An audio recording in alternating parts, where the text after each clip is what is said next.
Ebintu bya BebeCool ne Rema Namakula tebyakatandika kati mu biseera bya BobiWine. Rema Namakula we yavuddeyo n'apostinga BobiWine tebyakatandika kati, ndowooza byatandika kuva dda. Tula wansi kakana tusosootole emboozi. Ate nkwaniriza ku MMTV, webale nnyo kubeera nga weekuumira ku MMTV, webale nnyo kusubscribinga, webale nnyo kulikinga, ate webale nnyo kucommentinga.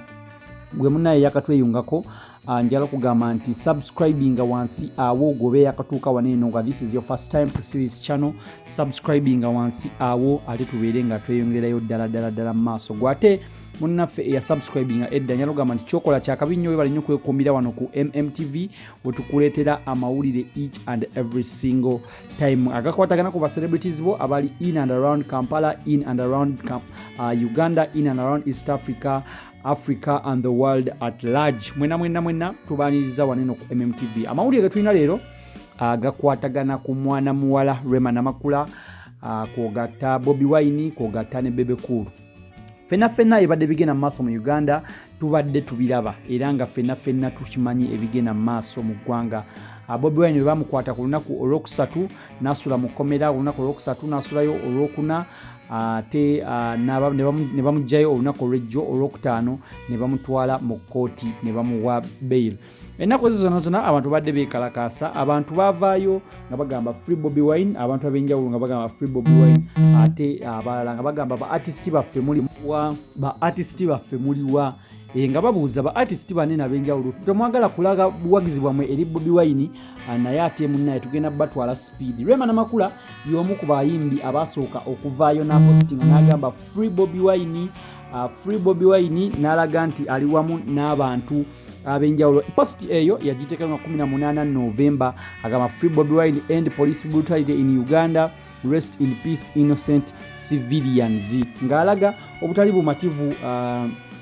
n'abantu abapoliisi oba n'ebigenda mu maaso mu ggwanga ebyokutta abantu ab'enjawulo, ebyokubeera ng'ate abantu bangi balusuddemu akaba abatalina musango bonna ng'ate bafiiridde mu bintu nga binene byonna. Abantu okwogatta ne BebeCool baavaayo ne batabukira Rema. BebeCool n'agamba Rema, nze eyakutandika music career yo, nze eyagitandika, so watandikira mu Gagamero ng'oli backup singer, nenkuwa kolabo yange eya season siko, nenkuwandiikira ennyimba nga oli wange, ne making sure oli mukyala wa kabi nnyo, watuuka okukola concert eyasooka, n'olaga nti Gagamero ogivuddemu, n'olaga nti tokyagala kukolagana nange, naye ate munnaye bw'oba osazeewo okubeera nga owagira BobiWine tetugenda kukwatagana ku eyo ensonga. BebeCool ayongeddeko n'agamba Rema Namakula wava ewange nga tonsiibudde, wava ewange nga nkukolimidde, wava ewange ne ku mikolo gyo egy'embaga oba ku mikolo gyo egy'okwanjula tewampita, kubanga wali okimanyi nti ewange tewavaayo mu mirembe. Nze kyendowooza nti ate Rema Namakula muntu mukulu asobola okwesalirawo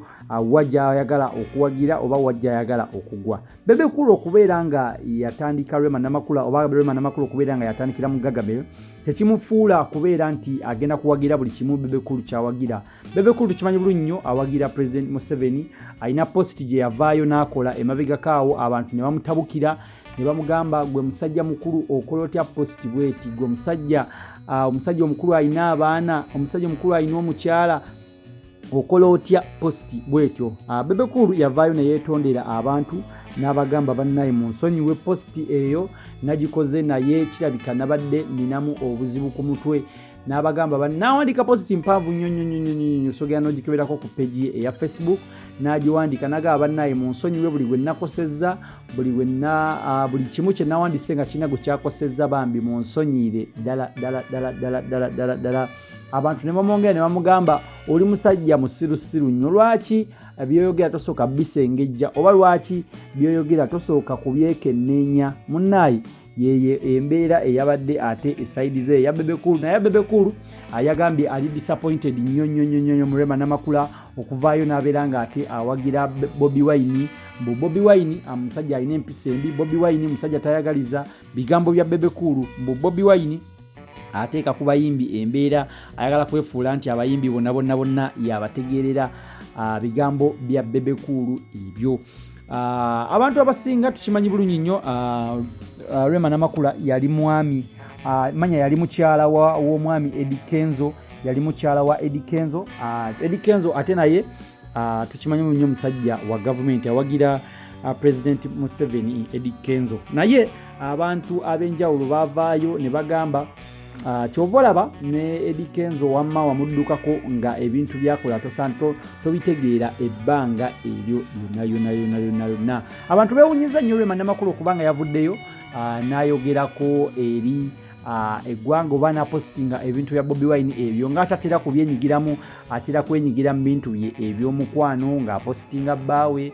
n'apositinga ku yogati we n'apositinga ku Hema Water n'apositinga ne ku bintu ebyenjawulo sponsorship deals z'alina oba brand ambassador deals z'alina z'atera okupositingako naye abantu beewunyiza nnyo okulaba nga Rema Namakula yavuddeyo n'ayimirira n'abantu n'agamba end police brutality in Uganda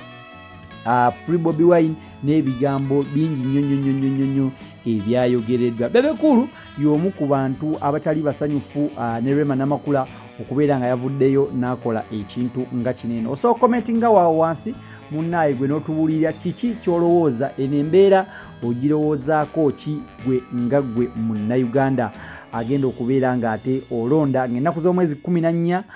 Januari ennaku z'omwezi mu mwaka gwa 2021 so okubeera ng'okomentinga awo ffe wano ku MMTV tuli bannamawulire twasalawo okubeera nga tukutuusaako buli kimu nga bwe kigendera ddala mu maaso naye ffe tulowooza nti embeera nga bw'eri abantu ab'enjawulo bagezaako okubeera nga bawagira ebintu eby'enjawulo tulowooza nti buli omu ali free okubeera nga awagira omuntu gw'ayagala buli omu ali free okubeera nga ate ayimirira n'omuntu gw'ayagala since omuntu abeera amumatizza nti yasaana ekifo ekyo oba yasaana okutuulamu eyo entebe ate abantu ab'enjawulo balaga nti bo si bamativu n'ebintu ebimu ebigenda mu maaso ebintu ebigenda mu maaso BobiWine bamutadde olunaku lw'ejjo era leero olunaku lwaleero avuddeyo ku makyawo n'ayogerako n'abantu n'ababulira kyazzaako n'akungubagirako abantu abafiirwa abaagalwa baabwe mu lutalo lwabaddewo olw'ennaku 2 abantu nga battibwa abantu nga beekuba poliisi ng'ekuba abantu amasasi abantu nga bakuba poliisi amayinja n'obuyondo so bintu bibadde bingi ebibadde bigendera ddala mu maaso